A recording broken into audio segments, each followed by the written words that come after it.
यदि पंच महायज्ञ नहीं करोगे तो 5 प्रकार की समस्याएं, 5 प्रकार के दुख तुम्हारे जीवन में आएंगे। बोले कौन कौन से आएंगे? बोले जो सबसे पहला दुख तुम्हारे जीवन में आएगा वह मानसिक दुख कहलाएगा। तुम्हारे पास सब कुछ होगा, सारी की सारी संपन्नता होगी, लेकिन मानसिक शांति मिलने वाली नहीं है। यानी सबसे पहला जो दुख तुम्हारे जीवन में आएगा वह मानसिक दुख कहलाएगा।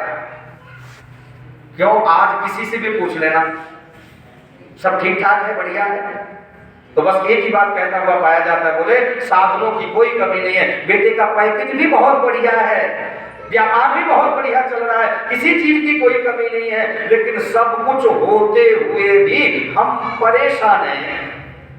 तो जी क्या कहते हैं? सब है लेकिन हम परेशान हैं। तो परेशान क्यों हैं?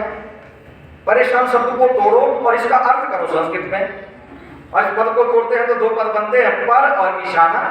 पर का अर्थ संस्कृत में क्या है? पर माने दूर, ईशाना माने ईश्वर। यानी व्यक्ति जितना ईश्वर से दूर होता जाता है उतना ही अधिक बोल दो जरा परेशान होता जाता है। और आज दुनिया परेशान क्यों है? क्योंकि ईश्वर से दूर होती जा रही है, केवल भौतिकता का जीवन जी रही है।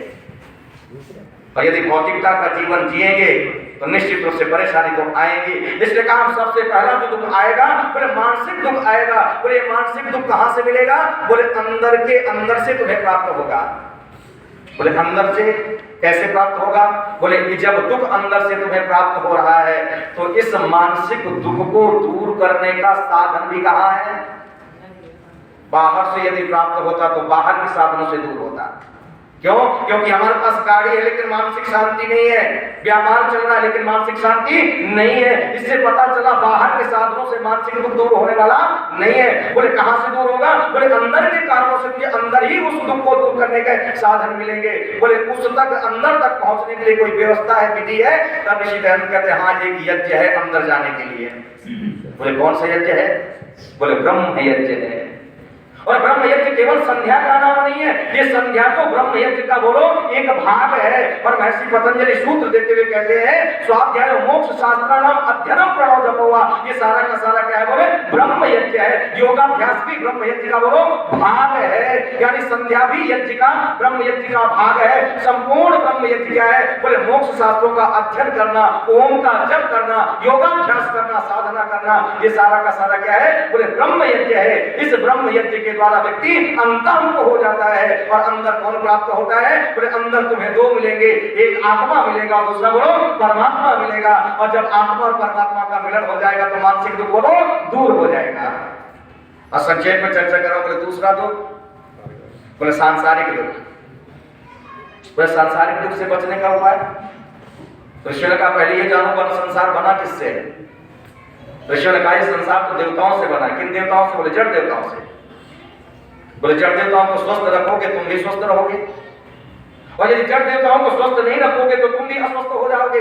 बोले जड़ देवताओं को स्वस्थ रखने की कोई विधि है? ऋषि ने कहा हाँ जड़ देवताओं को स्वस्थ रखने की भी एक विधि है, एक यज्ञ है। और इस यज्ञ का नाम क्या है? बोले देव यज्ञ है, जो देवताओं के लिए किया जाता है। और किन देवताओं के लिए? बोले 2 प्रकार के देवता हैं, एक जड़ देवता है, दूसरे बोलो चेतन देवता है। ये यज्ञ तो देवताओं के लिए ही किया जाता है। और जब जड़ देवता स्वस्थ हो जाएंगे तो तुम भी बोलो स्वस्थ हो जाओगे। इसलिए कहा सांसारिक दुख से बचना चाहते हो तो क्या करो? अपने जीवन में दूसरा यज्ञ अपनाओ, देव यज्ञ अपनाओ। यदि देव यज्ञ अग्निहोत्र करोगे तो सांसारिक दुख दूर हो जाएगा, क्योंकि ये संसार जड़ देवताओं से बना है। और कुछ लोग कह देते हैं आर्य समाजी तो जल चढ़ाते ही नहीं। मैंने कहा सच्चे मायने में तो आर्य समाजी ही जल चढ़ाता है। तुम लोग उतारते हो, आर्य समाजी चढ़ाता है। क्यों? क्योंकि जल के चढ़ाने के 2 ही माध्यम हैं, या तो सूर्य जल को चढ़ाता है या फिर अग्नि जल को चढ़ाती है। और आर्य समाज में जल चढ़ाया जाता है, तुम लोग जल को उतारते हो और आर्य समाज जल को चढ़ाता है। और कैसे चढ़ाता है? जब यज्ञ होता है तो यज्ञ में जल सिंचन की प्रक्रिया भी तो होती है। और जब यज्ञ में जल सिंचन किया जाता है और अग्नि का ताप लगता है तो वही जल बोलो वाष्पीकरण होकर के ऊपर चढ़ जाता है। यानी जल को चढ़ाने की सही विधि यदि कोई जानता है तो केवल आर्य समाज जानता है। इसलिए कहा आर्य समाज कहता है जल चढ़ाओ। आर्य समाज जल चढ़ाने का कभी विरोध नहीं करता, लेकिन तुम चढ़ाते हो, उतारते हो, तुम्हारे उतारने का विरोध करता है आर्य समाज, चढ़ाने का विरोध नहीं करता है। और कुछ लोग कहते हैं आर्य समाजी मूर्ति पूजा का खंडन करता है। ये बड़े षड्यंत्र के तहत आर्य समाज के ऊपर आक्षेप लगाया गया। क्यों? क्योंकि बहुत सारे लोग हैं जो राम और कृष्ण को नहीं मानते हैं, लेकिन उनके विषय में कभी ये नहीं कहा गया कि ये राम और कृष्ण को नहीं मानते। लेकिन आर्य समाज राम कृष्ण को मानता है, मूर्तियों को मानता है, लेकिन आर्य समाज के ऊपर आक्षेप किया जाता है आर्य समाजी मूर्ति पूजा का खंडन करते हैं। मैंने कहा बिल्कुल गलत। आर्य समाज से बढ़कर के दुनिया में कोई मूर्ति पूजक दूसरा कोई है ही नहीं। क्यों? क्योंकि मूर्ति शब्द किसका है? संस्कृत का है, और संस्कृत में जितने भी शब्द हैं वो नियत धातु नियत नियम से बनते हैं। उदाहरण दे रहा हूं, आपको आसानी से समझ में आ जाएगा। एक शब्द है चंद्रमा। चंद्रमा शब्द किसका है? संस्कृत का है। तो नियत धातु नियत नियम से बना है। और किस धातु से चंद्रमा शब्द बना है? यदि अल्लादे धातु से चंद्रमा शब्द बना, जिसका अर्थ होता है जिसे देख करके मन में उल्लास प्रसन्नता के भाव जागृत हो जाए, उसका नाम क्या है? बोलो, चंद्रमा है।